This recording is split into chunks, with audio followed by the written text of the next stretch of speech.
Man, what's going on? What's going on? It's your boy Brandon Berg. Definitely want to catch what you guys going. I definitely want to, definitely, man, just shout out to my man Scarface, man. He's running for the city council of Houston, Texas, District D.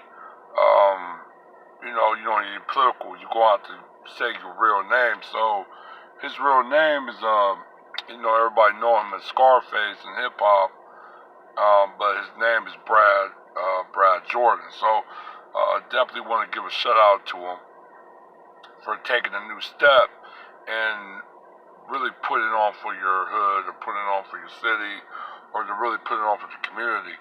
Um, and really going into a political sense of duty. I'm really encouraged many other hip hop artists, especially of our pioneers, of taking this next steps into advocacy, into the political arena. There is some that is doing some type of advocacy, um, not like the advocacy that I really um, and really want them to do, but they're doing something of advocacy. Some just doing it for show. Others really have a genuine heart, like David Banner, um, like sometimes Chuck Brown, certain other rappers or whatever that come from hip hop, of the hip hop tree and stuff like that. That's really getting into the political and advocacy sense, and definitely would tip my hat to him for that. So, you know, I definitely want to know what his agenda and his platform is, what he really wants to do for his district, and also I would love to ask him if he support the reparation movement of the ADOS. That'll probably be one of my things that's going forward. Um, Big things is coming about in Houston. Hopefully, big things coming about throughout the nation. Um, like I said, we're going to be doing a meeting with House Representative Sheila Jackson Lee. So we're definitely going to really get on the pulse of that.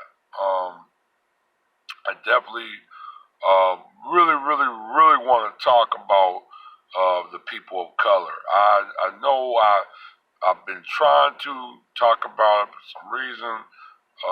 It's been delayed, but like I said, it was something that was going on with YouTube as well, so I really couldn't really get into it because just a lot of um, obstacles that was going on for me. But I'm here now, and I definitely want to give my take on just people of color. Now I know right now people of color is used for anything that's non-white, and it's supposed to be an inclusion of all different racial groups that's basically represent non-white people, but it was never always the case of that. And that case always been structured around and related to black people, mainly mixed black people. Um, that's where really the term people of color comes from France or come from the Caribbean that represent free people of color that basically was a geared towards mixed black people of European descent, African descent, and throughout American society and the Western society, even into the Caribbean. As well, it was also um, interchangeably throughout slavery.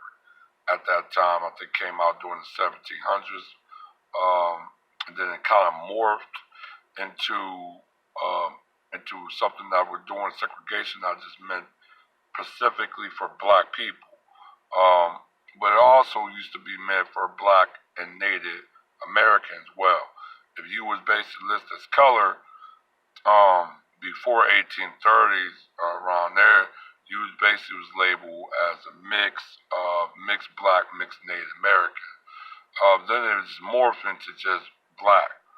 Um, but the term of people of color have very historic ties people. Now, I think during this push, it happened during the early 2000 um, that the push of people of color really took president from basically it basically was a method and an instrument used by white people. You really want to be honest with it, and it came from basically two groups, and basically from two universities, Stanford Business College and um, Lady Holyoke College, and they're basically from that's an all women's college in Massachusetts. Stanford, as you know, is Stanford College in California, based in California. Um, like I said, they basically led for the new term and recreation, the redefining people of color. So they include all races of group, but it became almost like an exclusion of the actual people that was the original holder of the term. Because when you say people of color, it's almost like it's an exclusion of black people, but it's a representation on white.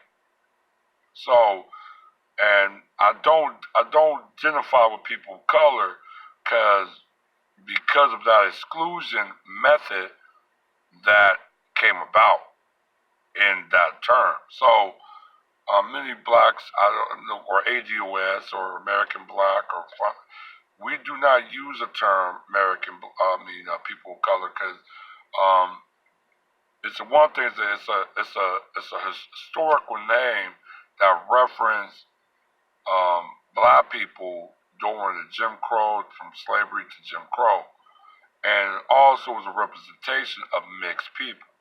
So blacks really don't have a formality with that word, but we do have a historical resemblance of that word.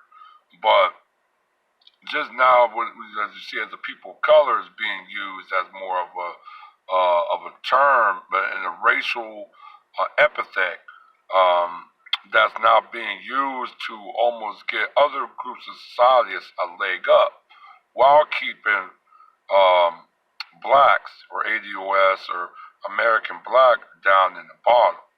So it's something that's definitely was um, an engineer method that went about and redefining that term, people of color. So definitely just want to give my piece on that. But like I said, I'm definitely going to let you guys get with you guys real soon. And you guys have a great weekend, all right? One.